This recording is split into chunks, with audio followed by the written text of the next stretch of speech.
ओम शांती. ओम शांती. मनुष्याची निर्मिती दोन शक्तींनी झालेली आहे. मनुष्य म्हणजे प्रकृतीच्या 5 तत्वाचं हे हाडामासाचं आपलं शरीर आहे. तर ह्या शरीराला चालवणारी चैतन्य शक्ती, आत्मा आणि हे 5 तत्वाचं शरीर, ह्या दोन शक्तींनी मिळून मानवाची निर्मिती झालेली आहे. आपल्याला असं वाटतं की मी हे शरीर आहे, पण परमात्मा आपल्याला सांगतात कि बच्चे आप शरीर नहीं हो, लेकिन आप चैतन्य शक्ती आत्मा हो.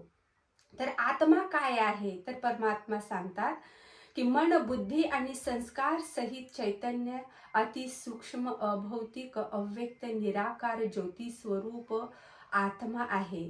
तर आत्माच ह्या देहाद्वारे संपूर्ण कर्म करते. सुख दुःखाचा अनुभव करणारी जो शक्ती आहे ती चैतन्य शक्ती आत्माच आहे. आत्माच आपल्या सोबत पाप किंवा पुण्य कर्म सोबत घेऊन जाते. म्हणून परमात्मा सांगतात की बच्चे, तुम्हाला तुमच्या कर्माकडे जास्त लक्ष द्यायला पाहिजे. कारण आपण जे पाप किंवा पुण्य करतो त्याच आधारे आपल्याला पुनर्जन्म किंवा श्रीमंताच्या घरी किंवा गरीबाच्या घरी आपण जन्म घेत असतो.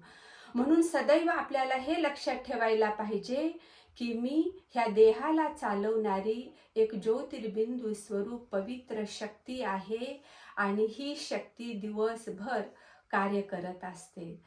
तर आत्मा भ्रुकुटीमध्ये मस्तकामध्ये बसून डोळ्याद्वारे पाहणारी शक्ती मी आत्मा आहे. कानाद्वारे ऐकणारी शक्ती मी आत्मा आहे. मुखाद्वारे बोलणारी मी शक्ती आत्मा आहे.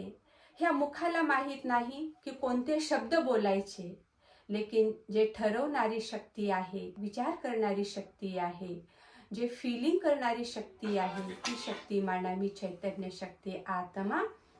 तर मी आत्मा आहे ही जागृती सदैव ठेवून आपण जर कर्म केला तर आपले कर्म श्रेष्ठ होऊ शकते आणि आपली अध्यात्माची सुरुवात स्वतःला ओळखण्यामध्ये आहे. ओम शांती.